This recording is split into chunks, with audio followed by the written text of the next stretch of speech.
सभी को मेरी राधे राधे। तो आज का होमवर्क आपको ये बताना है कि द्रोणाचार्य और द्रौपद के बीच में झगड़े का कारण क्या था। जिसका आंसर बिल्कुल ठीक होगा उसके कमेंट को मैं पिन करूँगी। तो चलिए आगे बढ़ते हैं।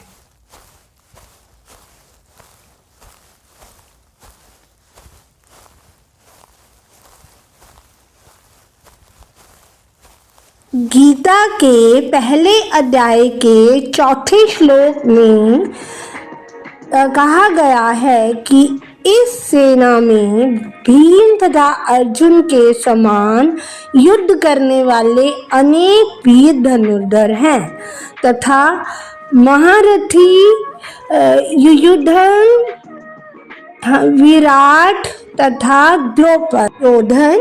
यहाँ पर भीम का नाम अर्जुन से भी पहले ले रहा है। वो इसलिए क्यों कर रहा है?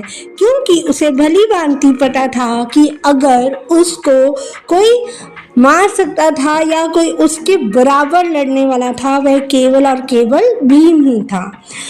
दुर्योधना को उससे हमेशा उसके गुस्से से डर लगता था और उसको ये पता था कि जब वो लड़ने पर आता है तो वह किसी की भी नहीं सुनता, आसपास कुछ भी नहीं देखते। 3 प्रण लिए हुए थे और वह 3 प्रण क्या थे ये आप मुझे कमेंट बॉक्स में लिख कर बताइए और मैं जिनका कमेंट अच्छा होगा उन्हें पिन करूँगी।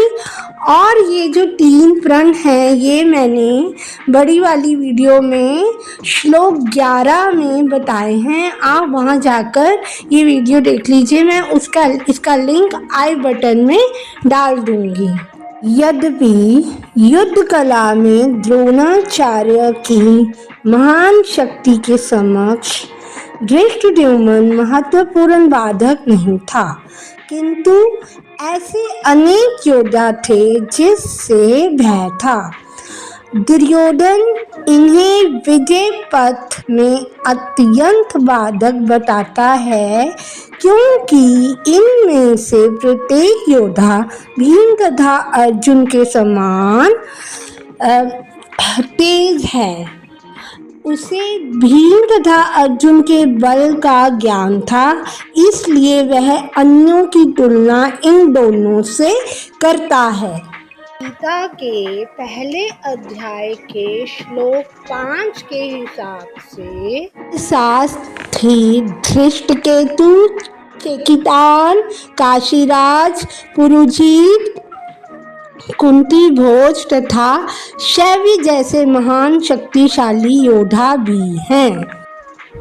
गीता के पहले अध्याय के 6 श्लोक के हिसाब से पराक्रमी युधामन्यु, अत्यंत शक्तिशाली उत्तमौजा, सुभद्रा का पुत्र जो कि अभिमन्यु था तथा द्रौपदी के पुत्र जिसके 5 पुत्र थे, प्रतिविंध्य, श्रुतसेना, श्रुतकीर्ति, श्रुतकर्मा एंड शतानका, और एक और पुत्र था जो था घटोत्कच।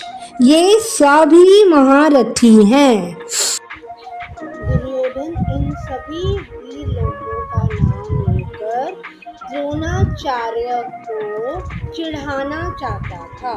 ऊपर के जो श्लोक हैं 4, 5, 6 उसमें कुछ ऐसे विख्यात व्यक्तित्व के नाम हैं जो कि पांडवों की सेना में सम्मिलित थे।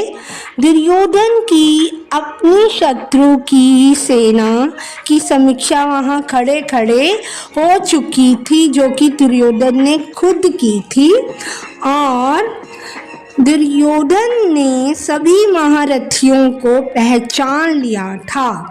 यहाँ पर महारथी 4 तरह के होते हैं। रथी जो होते हैं 4 तरह के होते हैं। पहला होता है महारथी। महारथी जो अकेला एक व्यक्ति सिंगल हैंडेडली 10,000 आर्चर्स यानी कि धनुर्धारियों के साथ लड़ता है। अतिरथी जो अकेला ही 60,000 धनुर्धारियों के साथ लड़ता है। रथी होता है वो फाइटर जो अपने एक ही सामने जो ओपोनेंट शत्रु होता है उसके साथ लड़ता है। और अर्धरथी और जो कि अकेला बिल्कुल नहीं लड़ सकता है। अर्जुन और भीम तीरंदाजी और ताकत के लिए पहचाने जाते थे और जितने भी वीर रसों की गणना दुर्योधन ने की है वो भीम और अर्जुन के ही मुकाबले में ही असरदार हैं और उतने ही शक्तिशाली हैं।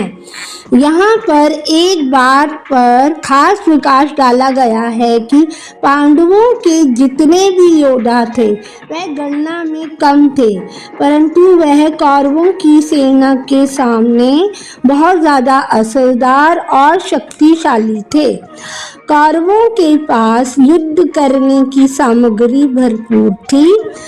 कहने का तात्पर्य यह है कि जिन व्यक्ति में काम, क्रोध, लोभ, मोह, अहंकार होता है वह उतने शक्तिशाली नहीं होते जितना कि एक व्यवहारिक व्यक्ति हो सकता है। युयुधना कृष्ण जी के रथ का सारथी था और जिनको बाद में गीता में सात्विकी के नाम से जाना गया।